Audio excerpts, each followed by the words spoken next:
Hello साथियों, एक exam cycle में आप सभी का स्वागत है। मैं आशुतोष कुमार सिद्धार्थ आप लोगों का मध्यकालीन इतिहास चल रहा है, जिसमें भारत और विश्व में आज अगला टॉपिक जो है अरब दुनिया। मध्यकालीन इतिहास।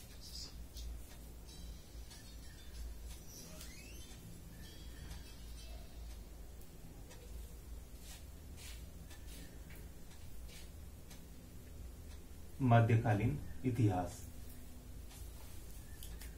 इसमें जो हेडिंग आप देखेंगे,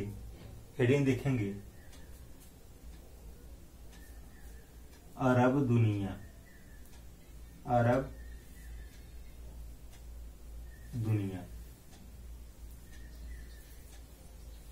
मध्यकालीन इतिहास में अरब दुनिया के बारे में आप देखेंगे। इसमें जो पहला पॉइंट है 7वीं सदी के बाद इस्लाम 7वीं सदी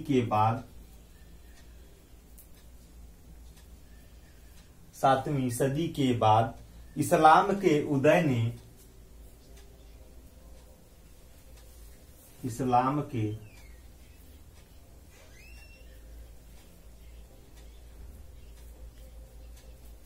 7वीं सदी के बाद इस्लाम के उदय ने पश्चिम एशिया और पड़ोसी क्षेत्रों पश्चिम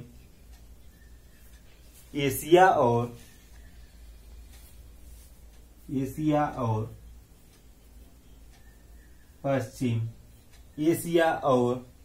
पड़ोसी क्षेत्रों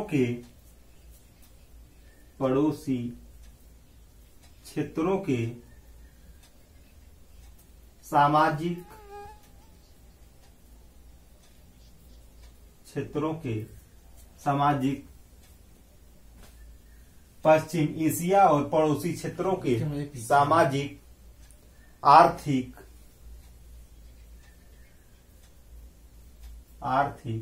राजनीतिक,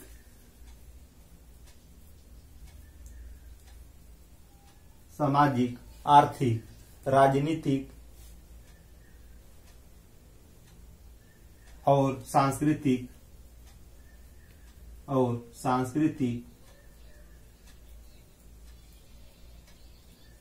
सामाजिक, आर्थिक और सांस्कृतिक पक्षों पर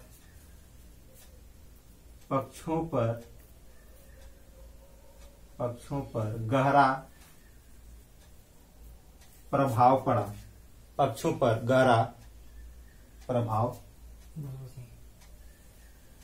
प्रभाव डाला। 7वीं सदी के बाद इस्लाम के उदय ने पश्चिम एशिया और पड़ोसी क्षेत्रों के सामाजिक आर्थिक, राजनीतिक और सांस्कृतिक पक्षों पर गहरा प्रभाव डाला। अब इसमें अगली जो पॉइंट है, अगला पॉइंट देखेंगे। आरंभिक खलीफों द्वारा स्थापित आरंभिक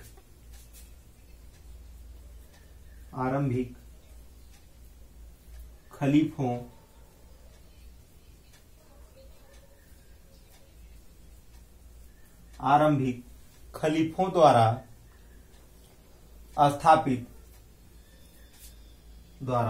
स्थापित अरब साम्राज्य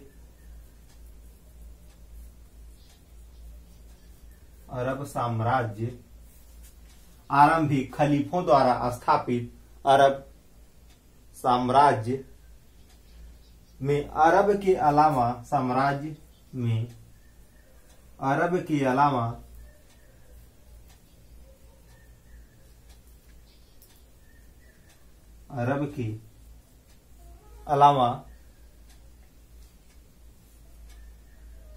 सीरिया, इराक,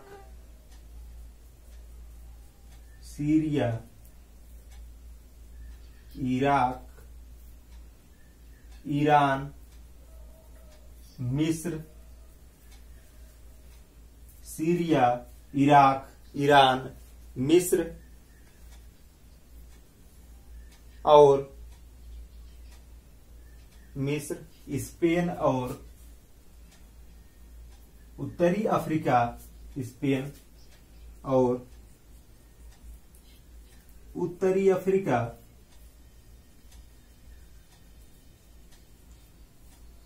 उत्तरी अफ्रीका शामिल थे।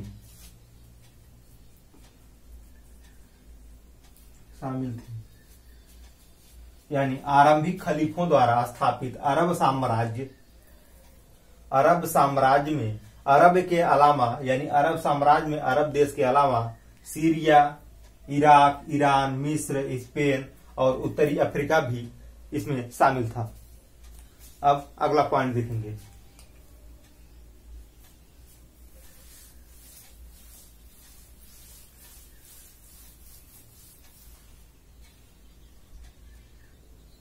अब अगला पॉइंट है अरब कबीलों के अंदरूनी अरब कबीलों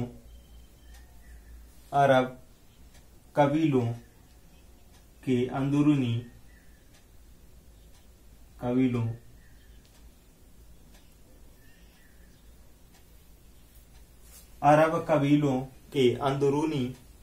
मतभेदों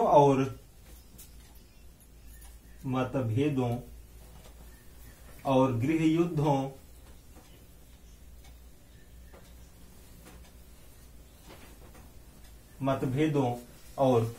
युद्धों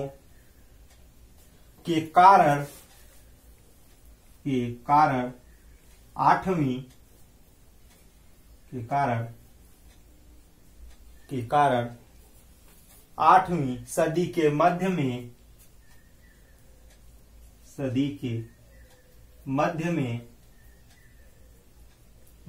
दमिश्क, 8वीं सदी के मध्य में दमिश्क में बैठक दमिश्क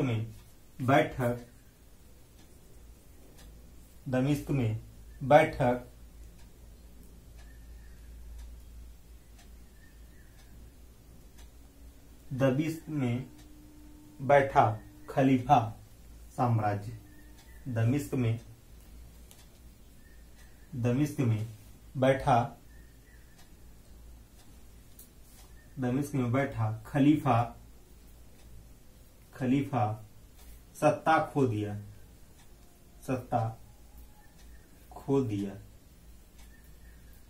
दमिश्क में बैठा खलीफा सत्ता खो दिया और अब्बासी नाम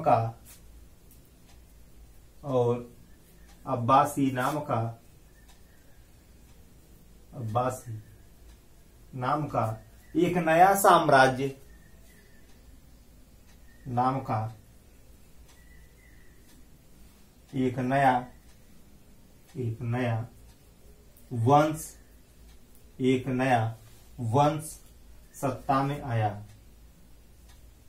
एक नया वंश सत्ता में आया।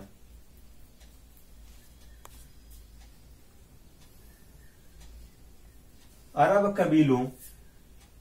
कबीलों के अंदरूनी मतभेदों और गृह युद्धों के कारण 8वीं सदी के मध्य में दमिश्क में बैठा खलीफा, दमिश्क में खलीफा का सत्ता चल रहा था उस समय, खलीफा सत्ता खो दिया और अब्बासी नाम का एक नया वंश सत्ता में आया। अब इसी में आगे देखते हैं। अब्बासी ने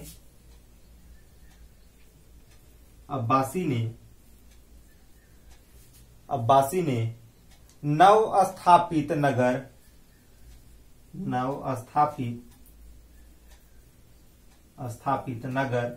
बगदाद को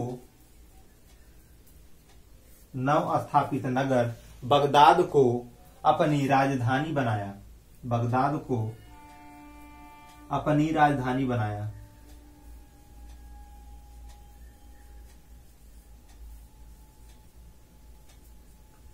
अपनी राजधानी बनाया। अब्बासी स्वयं को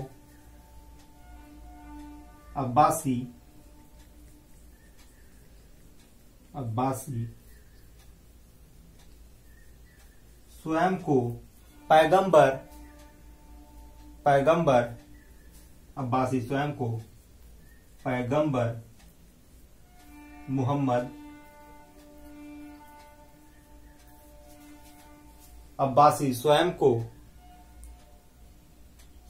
पैगंबर मोहम्मद साहब के कबीले से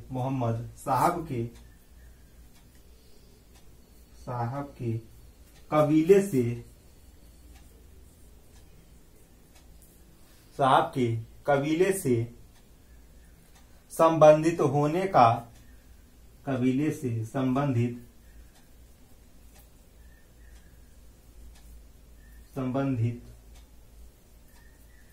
का दावा करते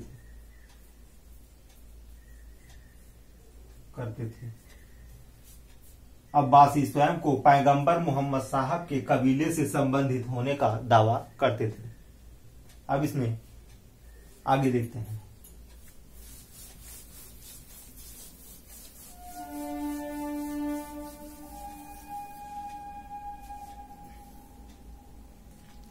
लगभग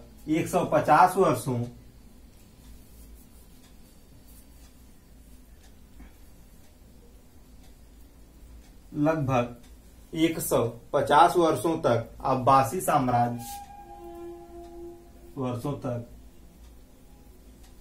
अब्बासी साम्राज्य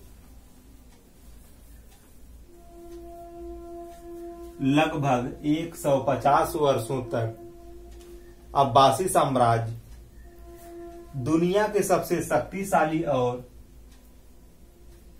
दुनिया के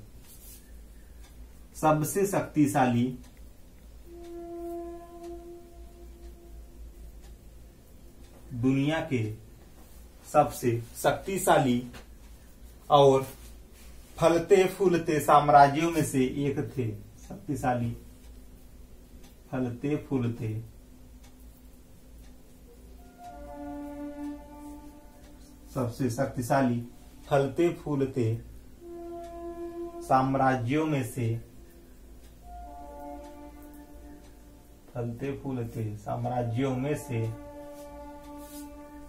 एक थे। फलते फूलते साम्राज्यों में से एक थे।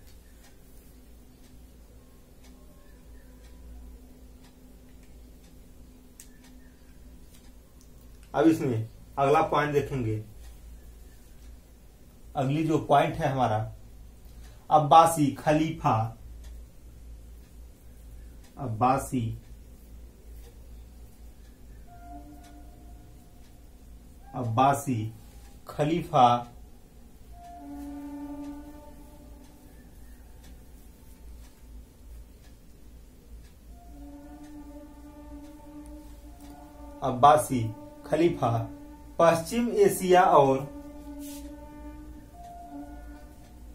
पश्चिम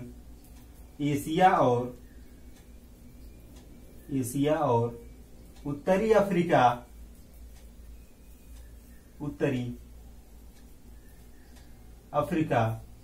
अब्बासी खलीफा पश्चिम एशिया और उत्तरी अफ्रीका के कुछ सबसे उपजाऊ देशों अफ्रीका की कुछ सबसे उपजाऊ देशों को ही सबसे उपजाऊ देशों को ही नियंत्रित नहीं करते थे।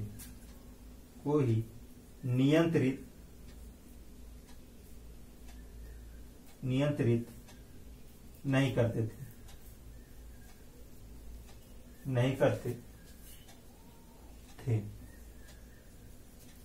करते थे बल्कि भूमध्य सागर क्षेत्र बल्कि भूमध्य सागर क्षेत्र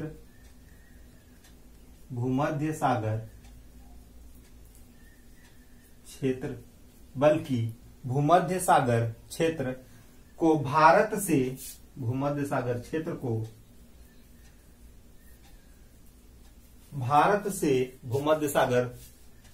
को भारत से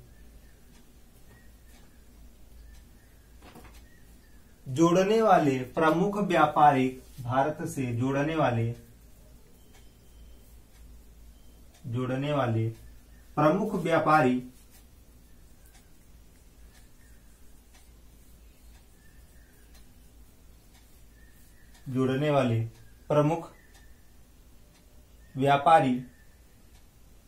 व्यापारिक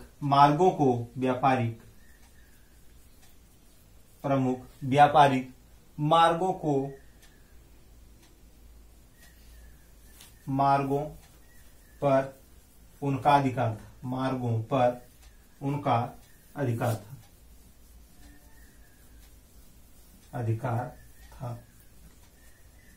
बल्कि भूमध्य सागर क्षेत्र को भारत से जोड़ने वाले प्रमुख व्यापारिक मार्गों पर उनका अधिकार था, यानी खलीफा का अधिकार था। अब इसमें आगे देखते हैं।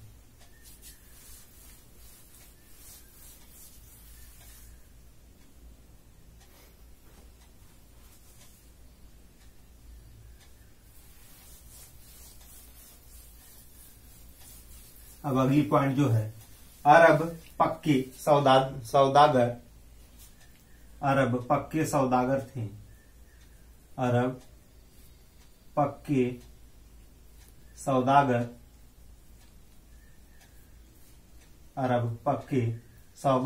थे तथा इस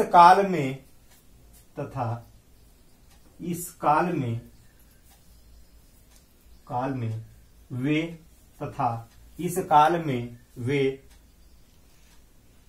जल्द ही सबसे उद्यमी और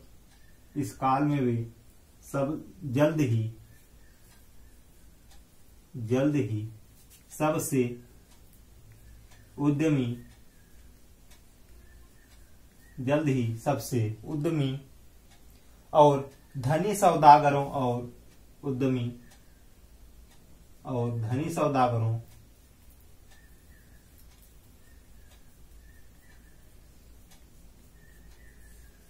धनी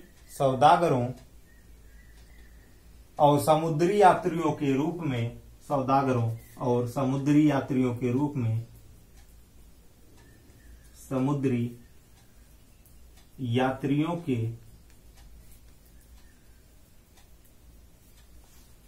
समुद्री यात्रियों के रूप में मशहूर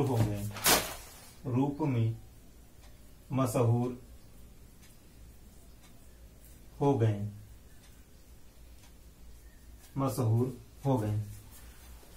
अरब पक्के सौदागर थे तथा इस काल में वे जल्द ही सबसे उद्यमी और धनी सौदागरों और समुद्री यात्रियों के रूप में मशहूर हुए।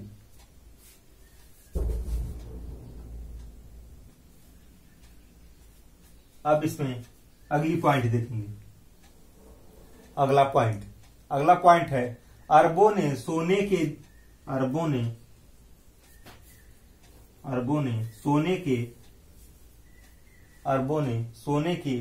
दीनार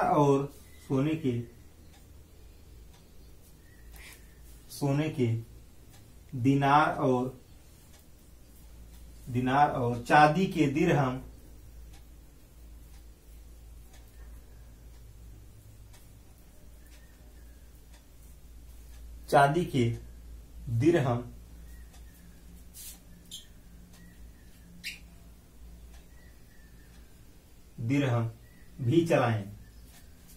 के दिरहम भी चलाएं। चांदी के दिरहम भी चलाएं, जो पूरी दुनिया में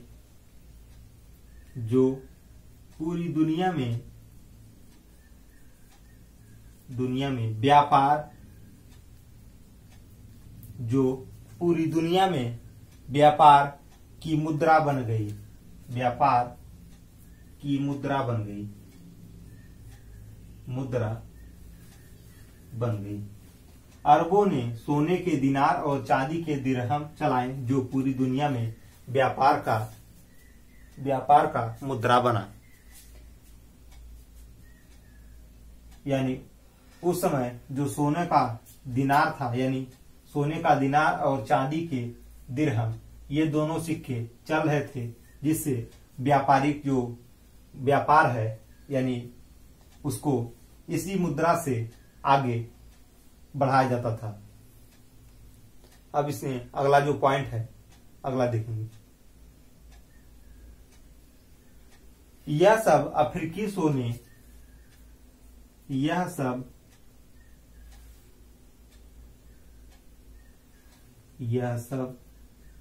अफ्रीकी सोने,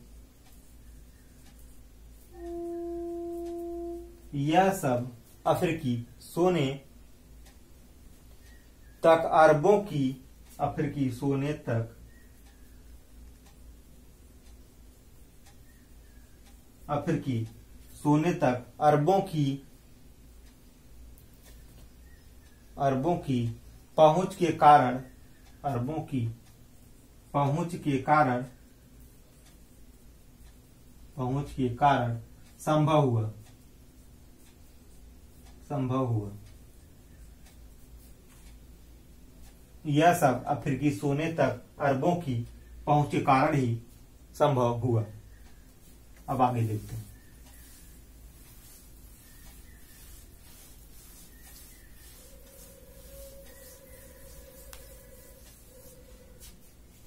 अब अगला जो पॉइंट है उसे देखेंगे। इस काल में सबसे प्रसिद्ध, इस काल में सबसे मशहूर खलीफा, इस काल में सबसे मशहूर खलीफा, इस काल में सबसे मशहूर खलीफा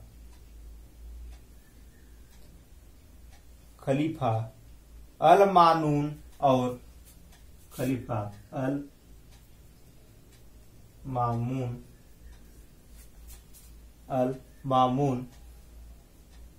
और हारून अल रशीद और हारून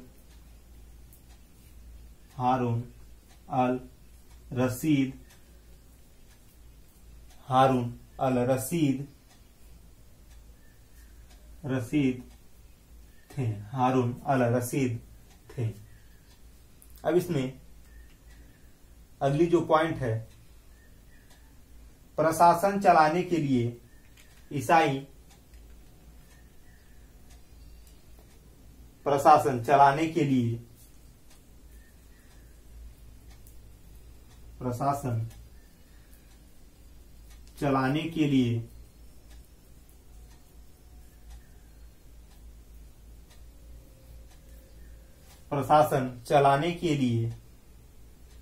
ईसाई व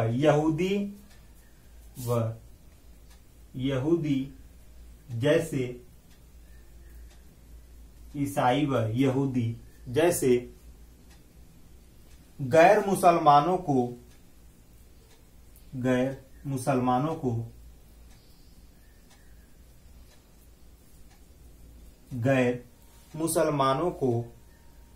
तथा गैर अरबों को भी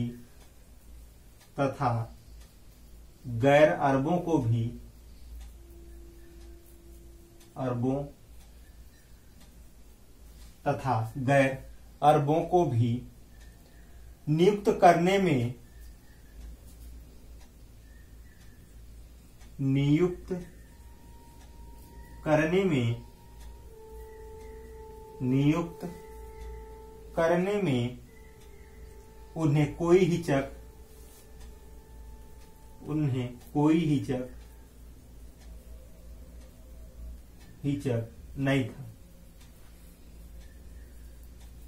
उन्हें कोई हिचक नहीं था।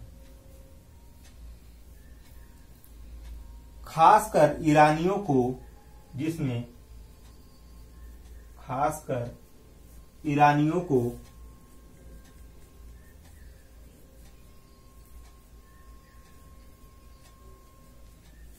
खासकर ईरानियों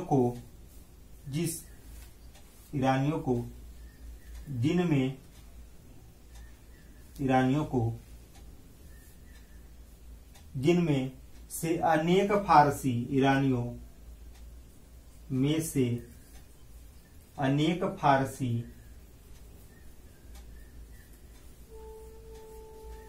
में से अनेक फारसी थे और बौद्ध भी थे।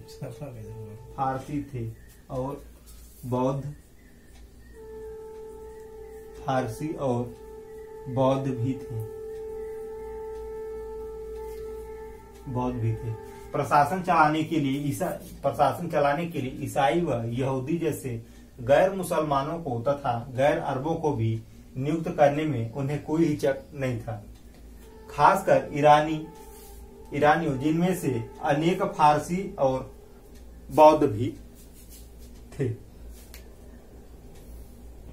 अब इसमें आगे देखते हैं।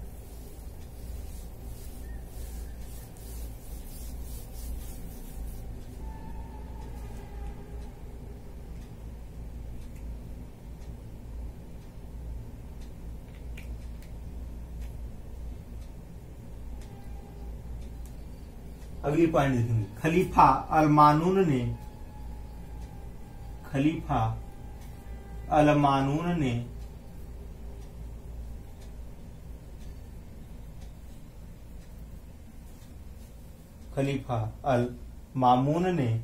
यूनानी बैजंतिनी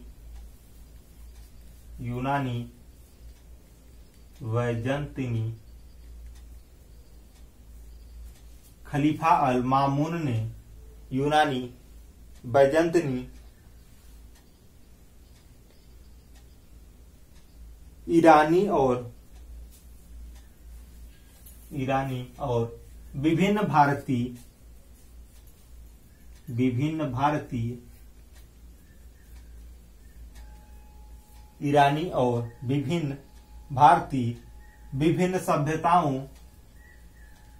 विभिन्न सभ्यताओं के ज्ञान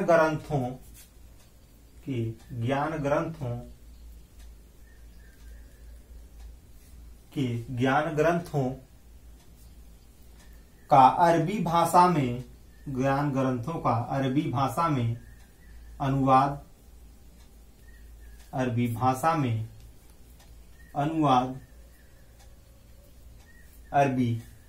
में अनुवाद कराने के लिए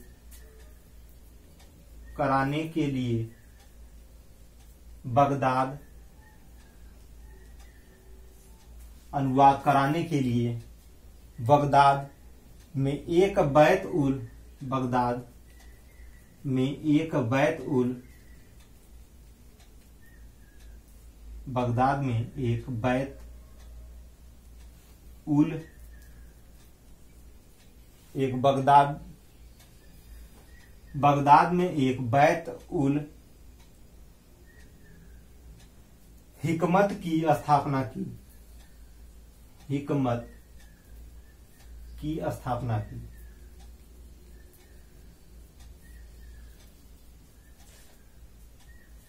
खलीफा अल मामून ने यूनानी बैजंतिनी ईरानी विभिन्न भारतीय और विभिन्न सभ्यताओं के ज्ञान ग्रंथों का अरबी भाषा में अनुवाद कराने के लिए बगदाद में एक बैत उल हिकमत की स्थापना किया गया। अब इसमें अगला पॉइंट देखेंगे। अगला पॉइंट 8वीं सदी में अरबों द्वारा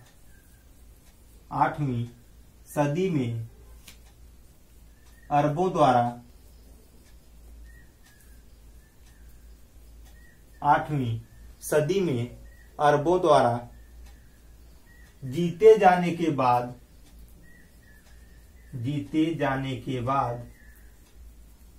सिंध जीते जाने के बाद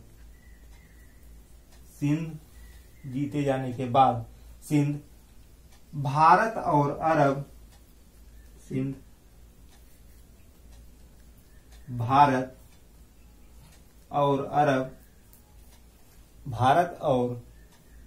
अरब दुनिया के बीच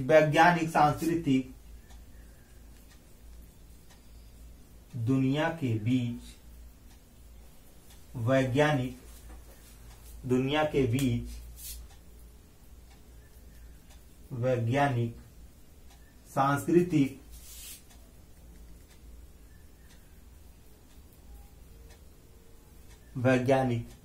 सांस्कृतिक संबंधों का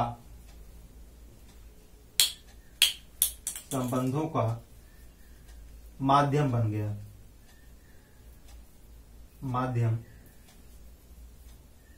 गया। संबंधों का माध्यम बन गया। 8वीं सदी में अरबों द्वारा जीते जाने के बाद सिंध भारत और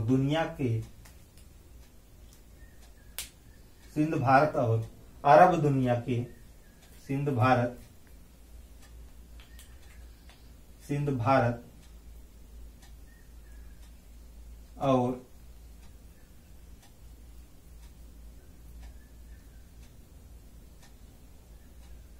सिंध भारत और अरब दुनिया के बीच वैज्ञानिक सांस्कृतिक संबंधों का माध्यम बन गया। अब इसमें आगे देखते हैं।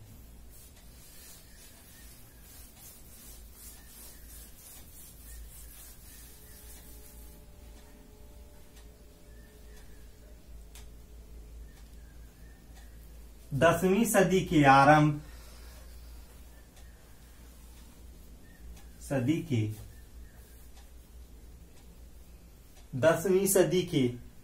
आरंभ तक अरब इस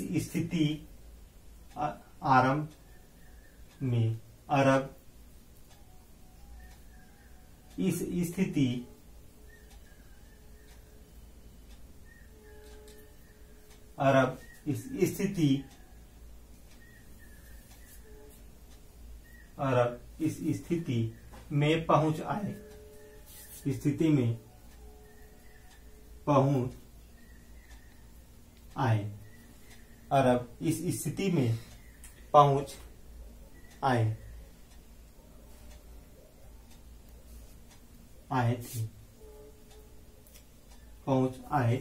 थे। वे विज्ञान के विभिन्न क्षेत्रों में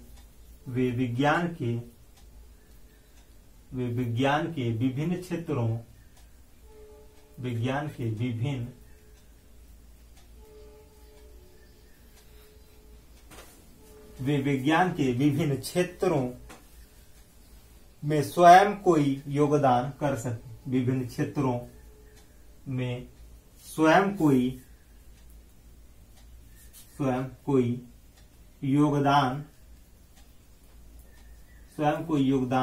कर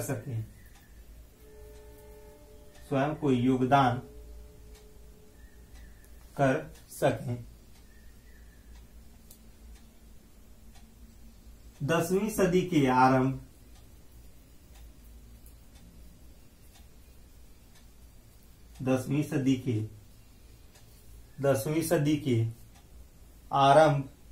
तक अरब इस स्थिति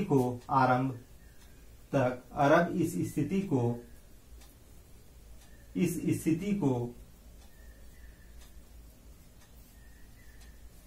10वीं सदी के आरंभ तक अरब इस स्थिति को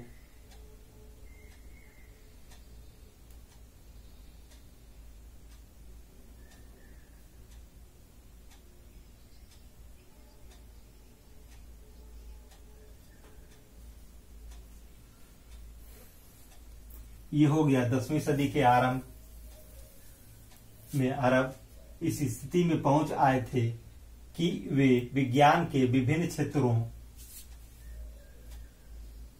कि वे विज्ञान के विभिन्न क्षेत्रों में स्वयं कोई योगदान कर सके। अब इसमें अगला जो पॉइंट है, भारत और पड़ोसी देशों के बारे में, भारत और पड़ोसी देशों के बारे में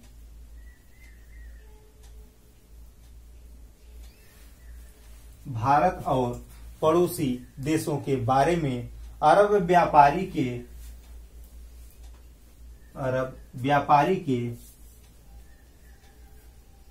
वृत्तांत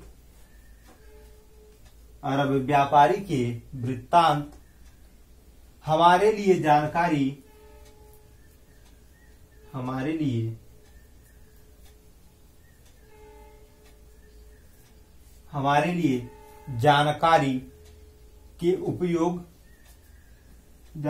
के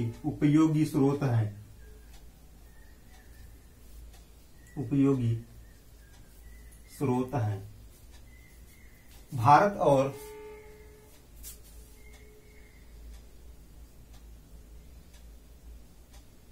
और पड़ोसी देशों के बारे में अरब व्यापारी वृत्तांत हमारे लिए जानकारी के उपयोगी स्रोत हैं। यह हुआ हमारा अरब दुनिया के बारे में जो टॉपिक था, हमारा टॉपिक था अरब दुनिया के बारे में। उसके बारे में सब क्रम से जितने पॉइंट थे सभी को बता दिए हैं।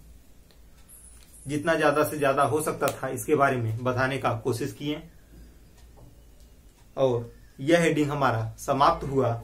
अब जो अगला हेडिंग है हमारा बचा हुआ वह अफ्रीका के बारे में है। हम इसको कल देखेंगे।